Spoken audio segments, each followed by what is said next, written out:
Good morning. We are being deceived.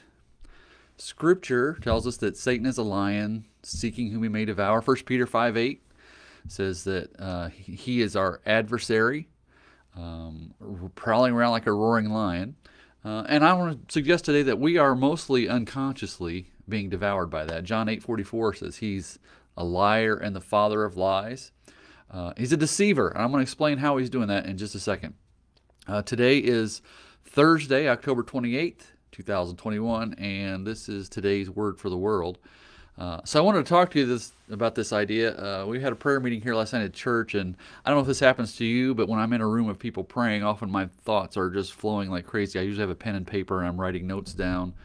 But the thought was this, that Satan is having a grand time in our world right now. And he has at least three tools that he's using against you and against all of us. And I'll give you those three real briefly today. First thing is, Satan wants to keep us entertained. Give us any kind of information, movies, sports, television, you name it. Anything that will keep you entertained is available to you right now. You can stream it, you can watch it via satellite, whatever it may be. But anything that will keep you, the second tool, distracted.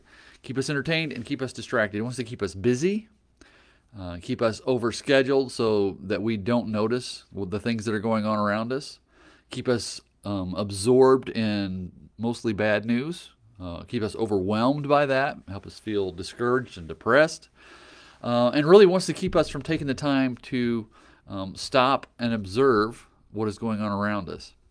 The third thing, other than entertainment and distraction, is division. We live in and everybody has recognized this, I think. I just don't realize they think they know the source of it. But a polarized world. If you're not with us, you're against us. If we don't agree on absolutely every issue, you are evil. You are hateful, right? We're not allowed to disagree about things and just go on about our lives. So either we have to hate those people who oppose us on any issue and label them as hateful. And I look at that and I go, that's just the work of Satan turning us against each other. And as we were praying last night, and as I look around at the world around us, I see those three things, and there's probably many more, but we're being manipulated into division and hatred and violence. So step back and look at our culture. The solution in 1 Peter 5 tells us, when it tells us that Satan is a roaring lion, it tells us to be sober-minded, to be watchful. We could say sober-minded means keep a level head, or be discerning about the world around us. That's what I'm trying to help us do today. And I want us to sometimes we need to step back from the world around us and just step into a different self, if you can, and say, what is going on in my life right now? What is God trying to teach me? What is Satan's work in the world, which is what I'm talking about today? And then what is God trying to teach me now that I've stepped back and taken a look at that? But I want us today to step back and see the bigger picture of a loving and created God. In Acts chapter 17, when Paul's at Mars Hill, is one of my favorite passages of Scripture. The Message says it this way, starting from scratch, talking about God. He's telling the philosophers at Mars Hill about this. Starting from scratch, God made the entire human race and made the earth hospitable, with plenty of time and space for living so we could seek after God. Think about just that phrase right there. God made the earth hospitable. The word hospitality is in there, right? It's a place that people want to live. And he also adds that there's plenty of time and space for living so we could seek after God. And I think that's one of those three reasons Satan is using those three tools to entertain us, distract us, and divide us, so that we don't take the time or the space to seek after God.